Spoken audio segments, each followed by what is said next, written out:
Hello, Ray Phoenix here. Welcome to Let's Play Twisted Metal 2, Part 1. So it's been a year since the previous game. It's a year later. It's December 25th, 2006, and the 11th annual Twisted Metal tournament is being held to a bunch of new contestants, and pretty much new drivers or contestants we've known in the previous game. So we're going to be Warthog, and we're going to go to the first battleground, which will be in Los Angeles, where we'll battle in the remains of the first Twisted Metal. So we're being Captain Rogers, driving Warthog. Captain Rogers is an old RP man that lost a deal with the devil, so he can no longer die, and because of that he ages, and he grows old and weak, and he can't die, so he's in pain all the time. He wants another chance at life. He wants to win this competition, so Calypso could, get him a new life, pretty much, experience what he wants. And so we're in LA right now. We're driving around the battle-torn streets of LA. It looks like an apocalypse zone went off. We're taking out some enemies. There's Spectre, driven by someone completely different this time around. Some cool guy that looks like John Travolta. There's Mr. Slam driving that, what is that called, a front loader around, and then there's Axel, a new favorite contestant of ours in this tournament. There's fire everywhere, there's weapons being thrown everywhere, there's bombs, there's health pickups, there's everything you want in a Twisted Metal battle. Unfortunately in this game, unlike the first game, in this game it is possible for enemies to regain health, to pick up health pickups and regain health. So the damage you do to enemies is not permanent in this game like it was in the first game, which is kind of unfortunate for us. So far, the enemies are being kind of, they're not really being that aggressive because it's just the first level of the game. But the enemies in this game are dirty cheaters in which they have unlimited amounts of ammo, especially for specials as well, too. They constantly spam their special weapons on them. And they were, just like the first game, too, the enemies rarely ever attack other computer enemies. They pretty much always attack, the human player, which is us right now, as being a Warthog. Warthog's pretty tough like a tank. I also play as Warthog a lot because my favorite contestant from the first game is absent in this one, Yellow Jacket, which is quite a shame. Yellow Jacket was really good, but he's not in this game, so you have to be Warthog instead. Warthog's pretty evenly balanced too. He's pretty fast, well, not overly fast, but he's still decent enough fast. He's a really good special weapon, and he's pretty strong too. He's really good at ramming into enemies. You don't really want to ram into enemies in this game as much, because they kind of spawn their specials on you. And there's Sweet Tooth. For some reason, they made Sweet Tooth an unlockable bonus character in this game for some reason. He's not just someone you can play as right at the beginning. It really sucks in his story mode, too, because he doesn't get passwords like all the other opponents, too. So it it's really hard to play for Twisted Metal, too, as Sweet Tooth and get through the whole game. I give anyone that can do that a medal. Lewis Parson, or whatever his name is, got through the whole game with Sweet Tooth. I give him a medal for it. But then again, he's kind of a madman at these games, so it kind of makes sense on his part. You can also run over people again, too, just like in the first game. They actually added blood into this one, making it even more edgy. Because there's hot dog stands down there, because LA, that's what everyone gets when they go to LA, right? They get hot dogs, the hot dog stand. I wonder what's going on here. It looks like an energy thing over there. Some sort of electrical thing, too. I don't know what that was supposed to be, or something, having some sort of science experiment. And there's Axel. I don't know how Axel's able to live the way he lives. He has a really awesome special weapon. If you get close to him, he's just going to spam it on you, and he's going to, completely destroy you, so you don't want to get too close to Axel. Axel's another favorite character in the Twisted Metal franchise, as introduced in this one. This game also uses some of the same music that was in Jet Moto, because this game was made by some of the people that made Jet Moto. It's made by Single Track, the same as Jet Moto, So yeah, it makes sense that you reuse some of the same music. It's really good music. If it's a racing game, and if it's a battle game like this, a lot of Jet Moto music could actually very well work in a game like this too, so we still have Thumper there. It's another one of my favorites, Thumper. And for some reason, it's driven by the same guy that drove him in the first game. For some reason, Bruce Cochran didn't win the original Twisted Metal, but somehow he didn't die in it either. He's back in this game, and he has an evil sort of mindset that he wants to. He wants to rule the world in this game. So he can blow up Axel. Oh, look at that. We almost blew up all of his health away. This is the first game in the series, I think, that had the remote bombs that I know of. The remote bombs where you can actually plant them somewhere and then detonate them later. They accidentally go off by themselves a lot in this game. It's actually kind of This game also introduced, I forgot to mention, freeze attacks, and also introduced the shield as well too, where you can move the D-pad, like when you do a fighting game kind of, you move the D-pad around. It can activate different special weapon attacks and special things, stuff like that. It doesn't work very well in this game. You have to press it a lot of the time. This game isn't very sensitive at all, actually. It's quite the opposite. You have to press buttons a lot for them to register a lot of the time too. It's almost like an old person a lot of the time. You almost drive like you're an old guy a lot of the time. You don't always register the commands in time. And you shoot at those weird things. I don't know what those things are. And somehow they spawn weapons. All the weapons in this game are the same weapons that were in the first game. There's only one known type of bomb in this game. But They got rid of the hover bombs from the first game as well too, but those hover bombs are kind of useless. I think it kind of makes sense on this part. There's only one enemy left, and look, it's Funker. Let's go after Bruce Cochran and destroy him so we can't rule the world. We'd be heroes, technically speaking. Well, we kind of are heroes in a way since we're warmongers. Well, I don't even know. What kind of wars did Warthog fight? Considering his age, considering the fact it's 2006 and he's 105 years old, he most likely fought in World War II. I don't think he was old enough to fight in World War I, but he lived in World War I, and he would have been old enough to fight in World War II, so he's probably a World War II vet. They even fought in other wars and battles, as well too, as mentioned before.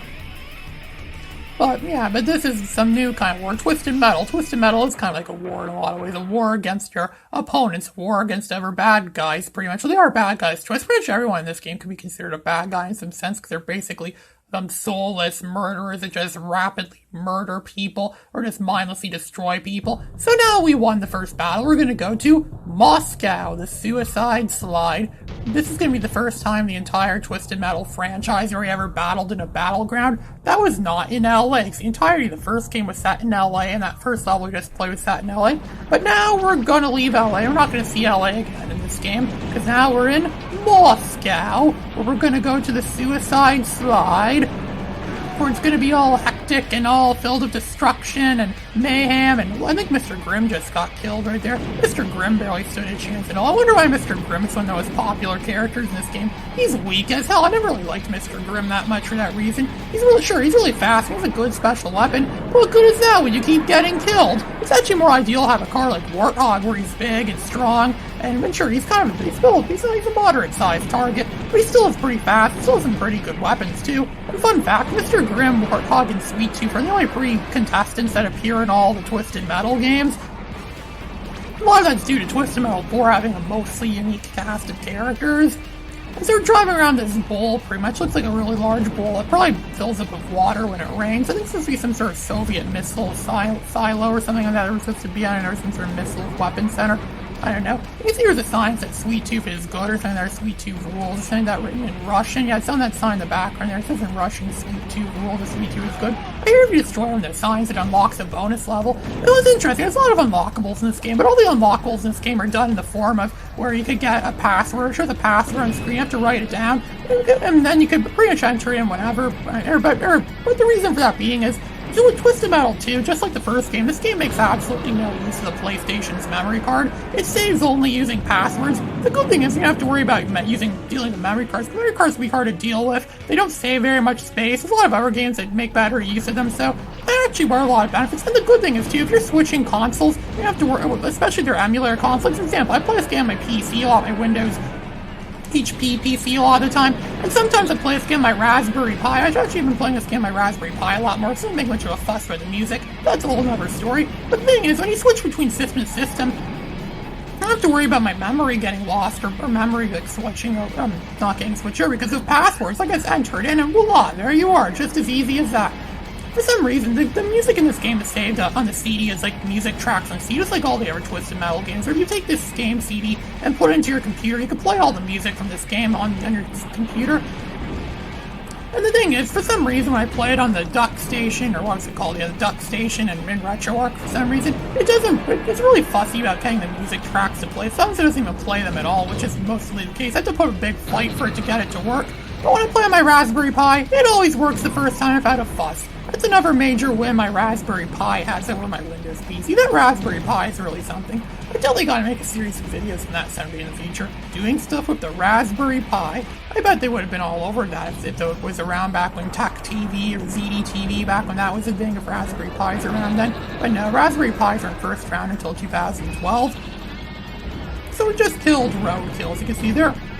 Roadkill's another completely different person, because the guy who drove Roadkill in the first game got killed. So we're going after a new contestant called Shadow. It's this rundown Shadow. When you freeze, it's really ideal to freeze people and then go, and then, especially if you're playing as Warthogs, he's pretty strong, it's ideal to freeze someone and then ram into them like that. You can really do a lot of damage, or use your special too, if that's possible. Because you can't do anything if you're frozen like that. You're pretty much worthless when you're frozen. They also added a shield in this game too, which we'll see later.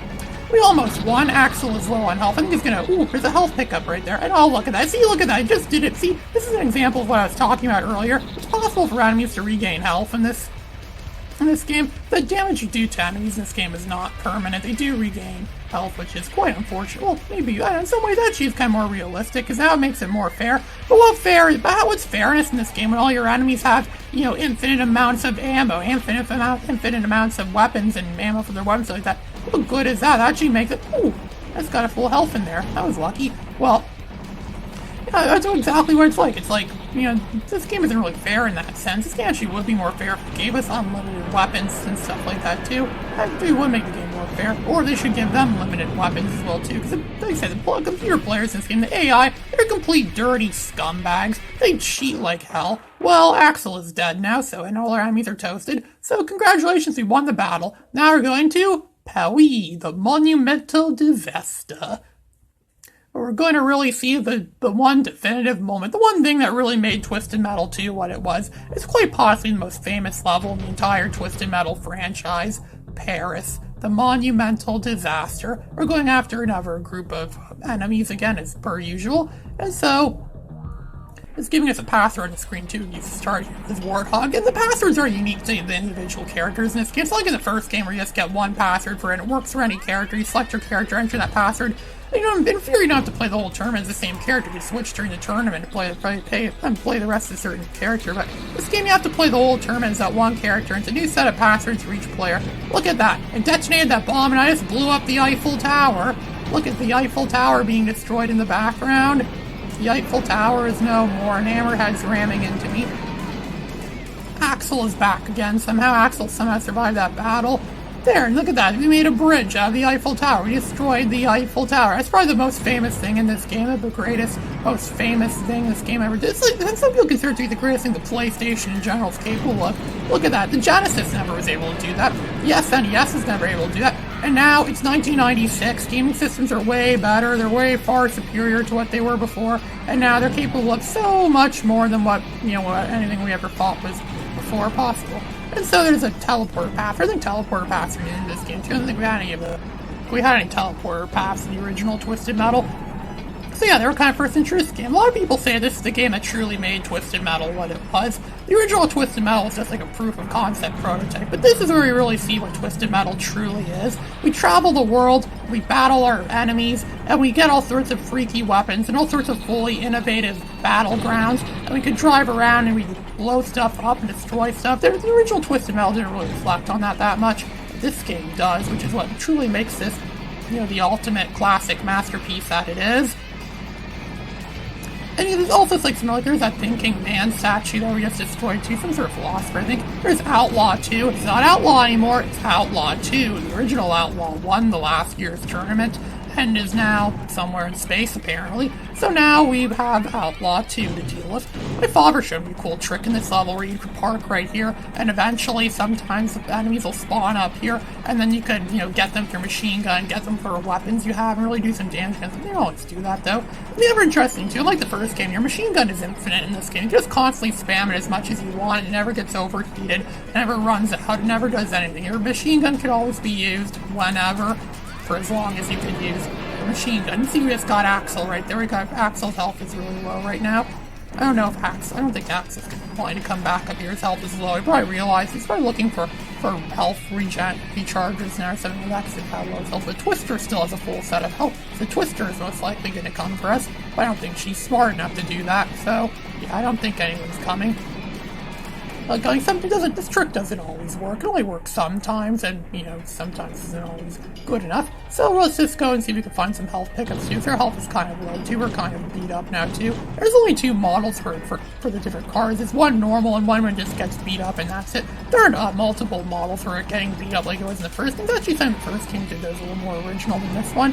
You also destroy the trees as well, too. Pretty much all of those are sprites. Those trees are sprites, just like in the first. This game still makes a lot of use of sprites, which is still pretty good. It's 1996, still early in the PS1 timeline, so sprites in games are still pretty common at this point in time. The early PS1 era is still pretty common with sprites. So we're just going to drive. I wonder where our enemies went. They're probably hanging out in the Eiffel Tower right now, so we made a big bridge out of the Eiffel Tower when we destroyed the Eiffel Tower. I could hear Grasshopper jumping around. Grasshopper is pretty much the pit viper of this game, making up for the fact there was no Pit Viper in Twisted Metal 2. Pit Viper is the only character that only exists in the original Twisted Metal. Ah, there we go. We got a health recharge. Really, Twister's probably going to twist us around. I think there might be Formula 1 tracks on here, so Twister could use a Formula 1 track. This Twister looks like a Formula 1 racer, or some kind of race car of that sort. Okay, there we go. So I think it actually is possible to kill people through freeze blast in this game, like in the first one where freeze missiles just simply froze people. That's not a big in this game. And oh, look at that. Outlaw died in front of us, and so did we at the same time. We only have one life left. And our enemies are, they could regain health too, so you have to really be careful of that. Spectre hasn't even been touched at all once, and Spectre is also one of the weakest characters in the game. He has one of those strong, most powerful special weapons in the game, which is his ghost missile. He still uses the ghost missiles, even though Spectre's not a ghost anymore in this game. So it's gonna go while driving around the street, just looking for enemies to destroy. Okay, maybe I could. Ooh, look, I think someone just hit us. I don't know where that came from, but probably Spectre, I think, is hiding somewhere. There actually is a way we can defeat the enemies easy. We just need to lure them somewhere through these intricate streets. This also, I think, I know the first game had levels like these, there's all these intricate streets. This level actually has a lot more in the first game, so you can blow up the Eiffel Tower, and you actually go to museums, stuff like that. Oh, look, here's Hammerhead. Look at that. Patriot missiles do nothing against Hammerhead, because Hammerhead is, these high lines and stuff. And so we only have 4 enemies left. Our 4 enemies aren't really that much. Hammerhead's actually kind of weak if you know how to. His weakness, which is the fact he sticks out like a sore thumb, just spam weapons on him and kill him off easy. Same with Grasshopper. I mean, sure, Grasshopper actually has a pretty powerful special, where she just pretty much flings herself in the air and then she destroys herself in front of. Well, she doesn't really destroy herself. When you play it, she destroys herself in front of the bad guy, in front of the opponent. But really, when the computer does, the AI is always better at playing this game than the human player is. That's how it is, the AI. The AI is programmed to be overly smart. In that sense, it's programmed to know how to outsmart you. This is just a normal difficulty setting, which is really the easiest difficulty setting anyone should ever play this game. No one should ever play this game on easy. I'll explain why in the next video. I should never play this game on easy. And so it's gonna stop high down here. Okay, Grasshopper is no more. Hey, look, Spectre is there. Looks like Spectre came for us finally. Using the power missiles, and actually are the best kinds of missiles in the game. The only problem with them is that they're not homing, they don't lock on and that. We have our machine gun. Our machine gun's still pretty powerful in this game too. It's not as powerful as the first game, I don't think, but the machine gun's still pretty decent in this game too. Actually, it's a really underrated weapon. My father pretty much never used a machine gun when he played this game, and I wonder how he got so far in this game with never using a machine gun. I wonder. It's like a mystery that's never been solved. And so, that concludes this first part of this Let's Play. This is Ray Phoenix, signing out.